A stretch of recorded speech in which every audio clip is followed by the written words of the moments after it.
Angel's Throne, Series 8, The Echo Beyond Creation. Chapter 1, The Word That Was Never Spoken. The war had ended. But the silence that followed was not peace, it was watching. Sara stood at the edge of existence, where time thinned and stars whispered songs not yet born. She was no longer mortal, nor angel, nor flame. She was something else, a memory carved into possibility. And then she heard it. A sound. Beneath the silence. Not a scream, a syllable. One that never made it into Genesis. A word the Creator almost spoke before "Let there be light." But didn't. That word had now become a voice. And it had remembered her. Chapter 2, The Grave of the Architects. Beyond the spiral, beyond even the vault of silence, lay the ruins of something never acknowledged by heaven nor hell, the grave of the architects. Michael, restless since laying down his sword, led the descent. What they found was not stone. Not temple. But bodies. Angelic, but wrong. Curved where there should be light. Mouths with no faces. Some bearing symbols of names that had never existed. Gabriel knelt, fingers trembling. These are the ones who dreamed the blueprints of existence. And they were buried because their dream was not allowed. But something among the corpses still moved. One architect remained. Bound in chains of light and shadow. It looked at Sara. And said, "You are what we feared would come." Chapter 3, The Ink That Bleeds Backward. Lucifer, now Unraveling, had begun to see through time. But something was wrong. Every prophecy once sealed in the celestial halls now bled onto the floors. Symbols reversed themselves. Angels forgot verses they had recited for eons. "It's rewriting us," Unraveling said, watching as ancient tomes turned into blank pages. A force from outside the scroll, outside the throne, had begun to alter reality, not by destruction, but by revision. Not an apocalypse. An editor.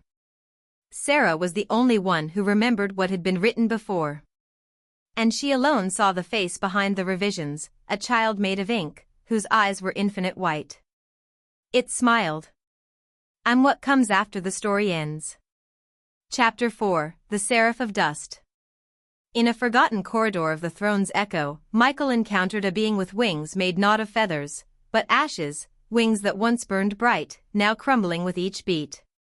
She was called Azalea, the Seraph of Dust. She whispered to Michael, "The Creator never truly finished. That's why we age. Why heaven rusts. Why you bleed now. What you guard is not a throne, it's a draft." Sara, drawn to Azalea, watched as the dust seraph touched her flame, causing it to flicker. "You are the continuation," Azalea said. "But that makes you a threat to the final version." Sara looked into the seraph's disintegrating gaze and asked, "Then why haven't you tried to end me?" Azalea smiled. "Because maybe. I want to see how it turns out." Chapter 5, The Child with the Unborn Eyes. The child of ink began appearing to mortals. In dreams. In reflections. In prayers. Those who saw it forgot names, lost memories, but gained a strange ability to glimpse things that hadn't happened yet. Eliam, the risen mortal, found the child outside his home, floating above his dying wife. "Your flame is failing," the child said, touching her forehead. "Shall I rewrite her too?" Eliam raised his blade. "No more edits." But the child smiled and bled a drop of ink into the air, forming another version of Eliam, colder, crueler, more powerful. "Then let's test your originality." Chapter 6, The Book That Refused to Close. In the depths of the spiral library, the archivist discovered a single book, one that would not seal. Its title changed every moment. The end that was delayed. The question yet to come. The throne that grew tired. The one flame still burning. He opened it and found only blank pages. Until he bled on them. Suddenly, words appeared. "You are writing me now." The book began to speak. The story must end, archivist. But not with silence, with decision. And that decision must be Sara's alone. Chapter 7, The Throne's True Shape. Sara stood once more before the angel's throne. But it no longer looked like a seat. It was now a mirror, tall, cracked, wrapped in fire and silence, reflecting not who you were, but who you feared you might become. Lucifer/Iaviel stood behind her. That's not a throne. It's a test. Gabriel approached, holding a single feather. Not of strength. Of authorship. Sara touched the mirror and saw every version of herself, from the mortal child in the rain to the flame-bearer, to something darker. One reflection stepped forward, smiling, and said, "You cannot finish the story until you choose which version of you ends it." The Echo Beyond Creation. Chapter 8, The Covenant of the Unwritten. Within the cradle of resonance, a place between all decisions not made, Sara met a being cloaked in shifting script. Its name was Oren, the voice that writes back. Oren did not speak in language. It unfolded. Through its presence, Sara learned the truth. The angel's throne was not the seat of power. It was the last unfinished sentence of the divine. And she was the period, or the question mark. You are not the chosen. You are the ending. Oren said. What you choose will retroactively rewrite all existence. Chapter 9, The Fall of the Mirror Saints. Across heaven's outer courts, statues of saints, ancient angels long sanctified, began to bleed obsidian. These were the mirror saints, protectors of orthodoxy. But their minds fractured, corrupted by paradox. Led by Saraquiel, they marched to erase Sara, to preserve the old ending, the one without change, without flame. Gabriel, standing with Michael and Eliam, held them off at the gates of reverence. But Michael hesitated. One of the mirror saints bore his face.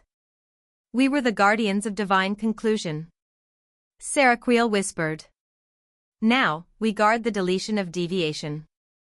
Chapter 10, The First Name Forgotten. Lucifer, now fully merged as Iaviel, entered the first hall, the chamber where the Creator once named every being into being. But one name was missing. His own. He was the unnamed Echo, the only archangel never given a final syllable. I was the question in God's breath. He said. And now. I will be the answer in Sara's. Inside the hall, he faced the Echo Seraph, a reflection of himself bound in eternal chant. To move forward, Iaviel had to do what heaven feared most. Name himself. And in doing so, he gained the one power not even God had reserved. To speak identity into others. Chapter 11, The Shroud of Alternate Eden. Sara entered the alternate Eden, a garden that existed only if different choices had been made. There, she saw her parents alive. She saw a world unburned. She saw herself, mortal. And for a moment, she considered staying. But then the trees began to weep fire, and the rivers spoke in reverse. A voice, Thesselria, whispered through the foliage. Even the best version of you can still choose cowardice. Go, Sara. The world is burning not because you hold power, but because you've yet to finish your sentence. Chapter 12, The Book of No Return.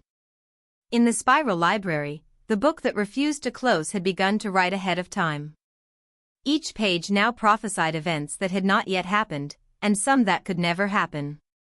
Gabriel tore pages from it, trying to stop what he saw, the death of Sara. The fall of heaven. The rewriting of the divine. But Oren appeared again and spoke. Prophecy is a sketch, not a script. The book lies, if you believe it is final. Sara arrived and burned the book with a single touch. No more scripts. Only choices. Chapter 13, The Throne That Wept. At last, Sara returned to the throne. It wept blood, not from pain, but from anticipation. She sat, not to rule, but to listen. The throne whispered every soul's hidden longing. It showed her the fractures in every angel, mortal, and rebel. It showed her what they wanted. And what they feared she would become. She spoke only once. Let there be grace. And the throne shattered, because no one had ever asked it to forgive. Chapter 14, The Rewrite War. With the throne broken, reality trembled. Two versions of everything began to manifest, one as it was, one as it might have been. Cities split. Skies warped. Angels fought their own shadows. Humanity blinked between timelines.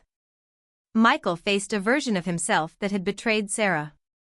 Gabriel met the self that never doubted. Iaviel saw the Lucifer that never fell. Sara had to choose. Fix the rupture and restore one timeline. Or merge all stories, and let free will explode across the cosmos. She stepped into the fracture. And chose mercy. Chapter 15, The Ending Beyond Endings. Everything went silent. Not gone. Not dead. Not broken. Just waiting. Sara awoke in a realm with no sky, no time, no throne. Only others. Mortals. Angels. Shadows. Children of ink. Each holding a candle. Each waiting for a flame. She walked among them. She looked to the heavens. And said the final words. Now it's your turn. The candles lit. Creation restarted, not from one throne, but from every soul willing to carry light. To be continued.